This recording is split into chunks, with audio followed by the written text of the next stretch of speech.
povo do Direito do Trabalho, boa noite. Assim é como eu gostaria de estar, assim, corada, com esse ar australiano. Não é como eu estou, mas para isso temos o filtro na noite de hoje que se faz necessário, porque aqui no sul está frio. É bem rápido. Eu quero falar sobre os vetos e a derrubada de vetos do dia. Algumas pessoas perguntam por que a gente fala de veto. Foi vetado, então não é mais assunto. Não é bem assim. Então eu só vim para falar rapidamente sobre o que significa essa questão de ter o veto e o que acontece depois efetivamente. Porque, em geral, a gente acaba abandonando o assunto quando o artigo de lei é vetado pela Presidência da República. Então, o presidente tem o poder de vetar determinados artigos dos projetos já aprovados pelo Congresso, mas o Congresso também pode fazer o que a gente chama de derrubar o veto. Essa matéria toda de derrubada e tal é de direito constitucional, não vou entrar muito nesses termos, tá? Mas é só para a gente falar dos vetos do dia, porque ontem eu falei sobre ultratividade e eu acho que é importante a gente falar sobre isso. Então, bem-vindos todos. Quem está aqui pelo Instagram agora ao vivo será bastante rápido, até porque às 20 horas temos live da Matra, que eu também pretendo assistir. Convido todo mundo.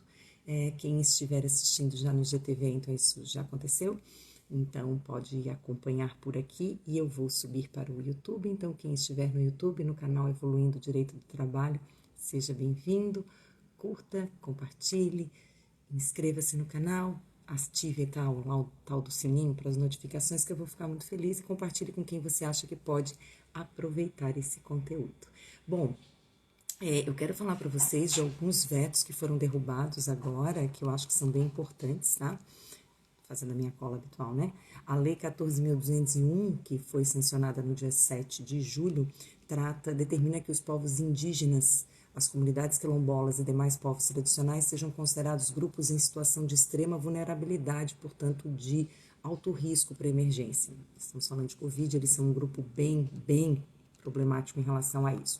E aí, quero dizer a vocês o seguinte, que houve alguns vetos por parte do Poder Executivo naquela lei, acesso universal à água potável, distribuição gratuita de materiais de higiene, limpeza e desinfecção de superfícies, oferta emergencial de leitos hospitalares, aquisição de ventiladores e máquinas de oxigenação, distribuição de materiais informativos sobre a Covid, pontos de internet na aldeia. E a lei também tem um capítulo específico sobre segurança alimentar e nutricional para aldeias indígenas, e havia sido vetado também, vários artigos foram vetados, tá? Ele vetou ainda a criação de um programa específico de crédito para povos indígenas e inclusão de determinadas comunidades. O Congresso Nacional derrubou o veto parcial do presidente, também em relação a essa lei, esses vetos foram todos derrubados para fins de proteção da população indígena e quilombolas e semelhantes. O Congresso também derrubou hoje o veto parcial ao projeto que obriga a população a usar máscaras. Vocês lembram que isso saiu bastante, né? Que então o presidente tinha vetado não a obrigatoriedade do uso de máscara em si, mas diversos artigos que tratavam dela, né, da obrigatoriedade, em alguns lugares específicos. Isso deu uma confusão. Tem uma questão de competência concorrente dos estados e municípios, principalmente dos estados, em estabelecer a determinação de utilização de máscaras em determinados lugares. Então, eram 25 dispositivos, entre eles era o uso de máscaras em estabelecimentos comerciais e industriais, templos religiosos, escolas e demais locais fechados em que haja reunião de pessoas. Então, e esse veto foi derrubado. Então, é bem importante, porque agora isso segue de novo, então, e nós vamos ter agora a obrigatoriedade do uso de máscaras em estabelecimentos comerciais e industriais, templos religiosos, escolas. Isso é fundamental até para falar em retorno às escolas, boa noite, em falar em retorno às aulas, e utilização e frequência das pessoas nos locais. Vários estabelecimentos comerciais perigosamente não adotariam a utilização de máscara e vem se entendendo que é uma medida que é importante para evitar a contaminação e a propagação do vírus, tá? Também tem aplicação, eu estou aqui fazendo carinho na Can, que veio aqui acompanhar a gravação do vídeo. O outro dispositivo que voltou para o texto determina a aplicação de multa pelos entes federados, pelos estados, né, ao estabelecimento autorizado a funcionar durante a pandemia que deixar de disponibilizar álcool em gel 70% em locais próximos às entradas, elevadores e escadas rolantes. É um investimento que vale muito a pena considerando a situação, né, e o retorno que tem. E o texto agora também determina que os valores recolhidos das multas, isso é muito importante, deverão ser utilizados obrigatoriamente em ações e serviços de saúde. Então, gente, várias e mais umas questões aqui de máscaras produzidas artesanalmente, que também era para dar preferência, também foi derrubado esse veto. Vejam, quando a gente fala dos vetos, não é uma questão política aqui, vejam, às vezes a gente pega o projeto aprovado e tá lá, vetado, vetado, vetado, e a gente pula isso. E ontem, quando eu falei para vocês de ultratividade, eu mencionei até um veto que foi apresentado pelo presidente na Lei 14.020, por exemplo, em relação à ultratividade, né? E ele apresentou esse veto, embora a MP 927 previsse uma possibilidade de ultratividade por discricionariedade do empregador. Então, agora, foi vetado esse dispositivo da Lei 14.020 que trata da ultratividade, automaticamente, tá? Para ser então os dispositivos, os instrumentos coletivos teriam sua vigência prorrogada até nova negociação coletiva, até novo instrumento. Quem quer saber mais sobre ultratividade tem um post no Instagram, no Evoluir Direito do Trabalho, especificamente sobre o que significa, tá? Então aqui é só para falar que temos aquele veto, então, ao dispositivo da Lei 14.020. Esse veto pode ser derrubado. Então, isso é muito importante. Quando a gente fala da Lei 14.010, aquela que trata das relações privadas, também tem dispositivos vetados. Por exemplo, foi derrubado o veto hoje, mas isso a professora Luciana Coelho sabe bem melhor do que eu, mas foi derrubado o veto que o artigo proibia as liminares em ações de despejo durante o período da pandemia, e esse artigo tinha sido vetado. Esse veto foi derrubado. Então, eu me lembro que no nosso curso, no Minutos de Direito, nosso curso sobre reflexos jurídicos da pandemia, na aula de Direito Civil, a professora Luciana falou sobre os artigos vetados. É muito importante. A gente pensa que é bobagem falar sobre os dispositivos que foram vetados, mas não é. Você fala do veto, você explica as razões do veto, mas você espera, porque pode ser que esse veto seja derrubado, como acabou sendo. Também em relação a reuniões de condomínio e de associações, também um veto que tinha sido apresentado pelo presidente e que eu conversei com a Mariana também, advogada de direito condominial, esse veto também foi derrubado, tá? Então, nós tivemos vários vetos que foram derrubados na data de hoje, até estavam pedindo para não ter a votação desses vetos, sobre a derrubada ou não desses vetos, para ser adiada a votação, e foi mantido. Eu fui acompanhando ao longo da tarde aqui nas notícias do Senado, então os vetos foram sendo derrubados, alguns foram mantidos, tá? Alguns vetos foram mantidos, mas muitos foram derrubados.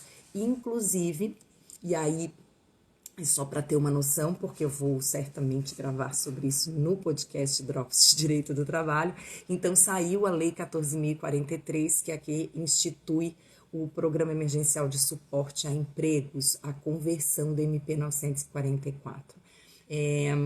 A MP 944, ela trazia aquelas linhas de crédito. Muita gente me disse que não funcionou, que esse dinheiro não chegou.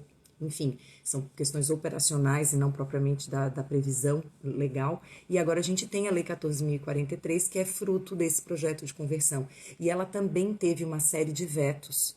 E aí é que nós vamos ter que esperar um pouquinho, porque a intenção da Lei 14.043 agora, né, do que era a MP 944, era conceder crédito para as empresas pagarem folha de salário. Então, para pagar salário dos trabalhadores, conceder crédito a juros de 3,75 para pagar folha de salário, tá?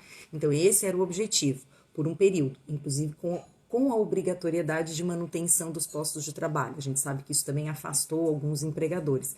E a Lei 14.043, ela estendeu as possibilidades aqui de utilização desses valores de crédito, tá? Do crédito utilizado, do crédito obtido através desse mecanismo e estendendo a débitos de condenações trabalhistas transitadas em julgado com execuções iniciadas a partir do início da vigência do decreto legislativo, ou seja, decreto legislativo 6, ou seja, da pandemia, né, da calamidade, ou que venham a ser iniciadas até 18 meses após o encerramento da vigência, aquele nosso bom e velho prazo de 18 meses após o encerramento da vigência da calamidade pública, da existência da calamidade. Então, incluindo acordos aqui também. Então, vejam, tinha Além disso, débitos decorrentes de acordos homologados também. Então, seja por condenações transitadas em julgado, seja por acordos homologados, se podia utilizar o crédito advindo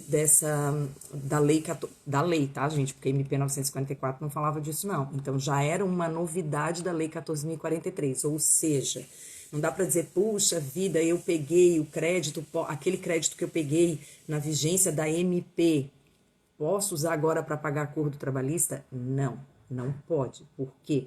Porque, como a gente sempre fala, artigo 62 da Constituição, as relações jurídicas constituídas na vigência da MP são por ela regidas. Mas a partir do momento que você tem a conversão, e agora você vai ter a Lei 14.043, que é de ontem, dia 19 de agosto, os novos pedidos, as novas concessões de crédito é que, em tese, poderiam ser utilizadas para essas outras dívidas que não apenas a folha de salários, mas relacionadas a créditos trabalhistas, a débitos trabalhistas para fins do empregador. Mas esses dois incisos foram vetados. Então, tanto para condenação transitada em julgado quanto para débito decorrente de acordo homologado, isso foi vetado pelo presidente da República. Temos ainda para verbas rescisórias, tá? O que é meio incompatível, porque, se você for pensar, né, temos uma contradição. Se a concessão do crédito é para manutenção de emprego, para pagamento de folha de salário, e não pode despedir, como é que esse mesmo crédito pode ser obtido para pagar verbas rescisórias? É porque seria para pagar as verbas rescisórias entre a data de publicação da Lei 13.979, de 6 de fevereiro, e a data da publicação da Lei 13.043, ou seja, entre 6 de fevereiro e 19 de agosto de 2020. Então, para essas verbas rescisórias ou pagas, ou cujo inadimplemento se deu exatamente por falta de dinheiro, né, do período, então, desse período poderia, de agora em diante, não pode. Esse inciso, por enquanto, está valendo, né? Então, assim, ele foi aprovado, tá ali, não foi vetado, tá? Então, em princípio, também vai ser possível para pagamento de verbas rescisórias nesses termos. Nos termos, ou seja, despedidas, verbas rescisórias por despedidas sem justa causa, então para pedido de demissão não conta. Para força maior conta, gente, porque a força maior é uma despedida sem justa causa com ressalvas para fins de pagamento de indenização, tá?